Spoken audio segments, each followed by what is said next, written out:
Attorney General Pam Bondi announcing the largest fentanyl bust in our nation's history. Let's take a look at what they're finding. And there is really a story here at the West. As you know, people cross the border. A lot of the cartel activity is there. And now they're flooding those drugs to the West. Look at Las Vegas. You got 2.7 kilograms of cocaine that is caught. You got in Phoenix, 2.4 pounds of heroin, 5 kilograms of cocaine, 72 pounds of methamphetamine. And then if you go all the way to Santa Fe, over 100,000 fentanyl pills. Those are deaths that are going to be followed by that. And if you look at Albuquerque, 396 kilos of fentanyl pills. And always remember, where there's drugs, there's also guns as well. That's why you see those firearms that are there. Let's bring in the Attorney General for the United States, Pam Bondi. Madam Attorney General, thanks so much for joining the program. I just got to ask you the question. When you look at all of those fentanyl pills and the pounds and the kilos there, when you transfer that to the amount of deaths that could have happened in our country, how many people are we talking about? So Lawrence, they seized 3 million fentanyl pills in that raid, and your graphic was just amazing what you showed. 3 million fentanyl pills, countless lives. Each pill had the potential to kill a human being, a human life, an American life. And that's why it's so deadly. I've been carrying around a little vial with fake fentanyl in it, the amount it takes to kill you, and it looks like a couple grains of salt, Lawrence. That's all it takes to kill you. They're mixing this stuff up. The precursors are made in China. They're sending it to Mexico. It's coming through our country in all different ways, now through India, now through the northern border. They're attempting through the mail, all different ways. But this stuff had been in our country when our borders were wide open. The main leader, you showed Salem, Oregon. That's where he was located, Sanchez Arroyo. He was the main leader of this gang. They're all Sinaloa cartel. He had drugs in 4 other states. You showed Colorado, Phoenix, Albuquerque, New Mexico. That's where all these pills were located.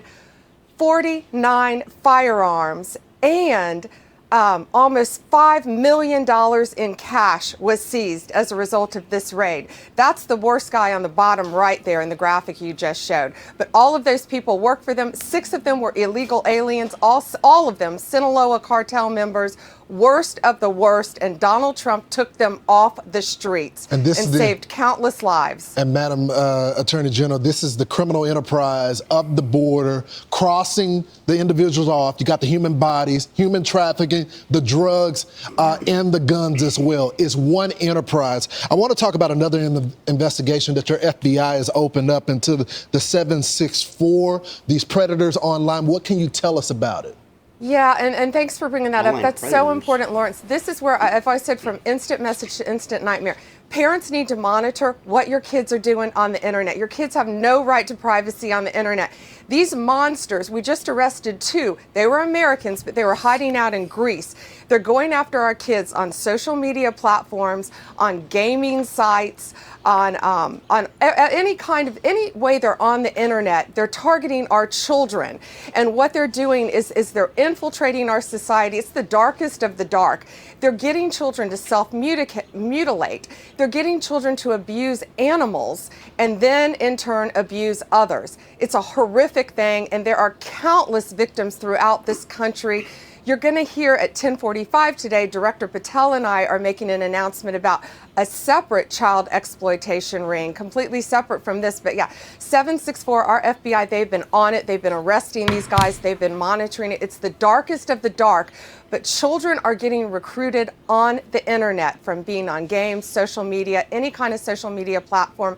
Parents, you've got to monitor what your kids are doing because they think they're talking to other children and they're not. They're talking to monsters often. That's exactly right. You got to be all in your children's business to figure out what's going on, who they're talking to. I want to bring you, speaking of children, they told us that Trinidad and Tobago was just in a few apartment complexes, but it looks like they're all over the country, including New York City. A 12-year-old, an entire gang attacked our cops here in New York City. And then they just released them. What are you going to be doing to get these folks behind prison walls? Because apparently they're just released in New York City. Yeah, and Lawrence, that's such a shame that they're doing that. It's endangering the lives of citizens, and it's endangering the lives of law enforcement officers when they're doing this. You can't comprehend that cities and states would be so demented to do something like this, to let these violent criminals. Tren de Agua is a terrorist organization. Sinaloa is a terrorist organization. MS-13 is a terrorist organization for a reason. They are highly organized. They are highly violent.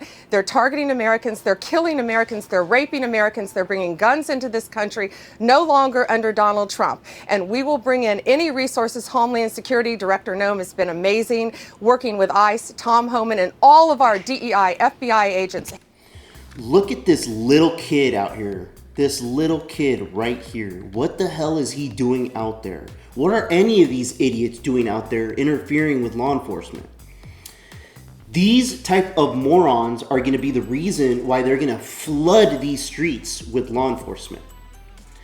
Or get to the point where the president can initiate martial law and they'll have the military start roaming these streets. And then the law-abiding citizens are going to get pissed because they don't want law enforcement rushing their streets. But because of these dumb criminals, these dumb kids acting up, we gotta capture these kids, find their parents, and make their parents and guardians responsible for allowing their kids to be out here harassing and assaulting police officers. It's getting ridiculous.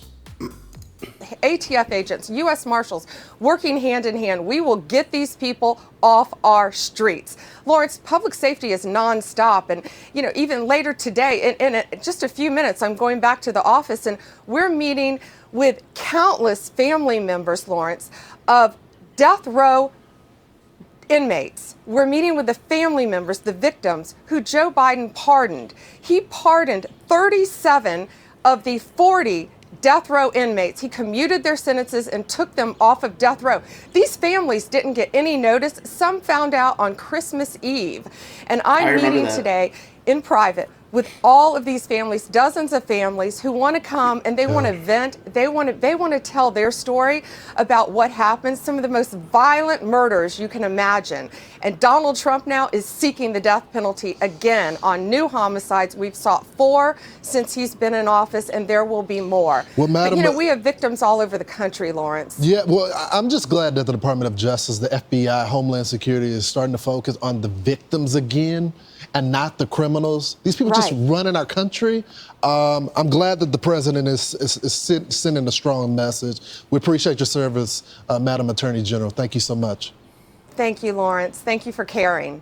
Yeah, it's getting very ridiculous out in New York. These sanctuary cities, states, they're allowing these things to happen, and they're releasing these criminals back out into the streets to continue causing chaos to the American public that's law-abiding.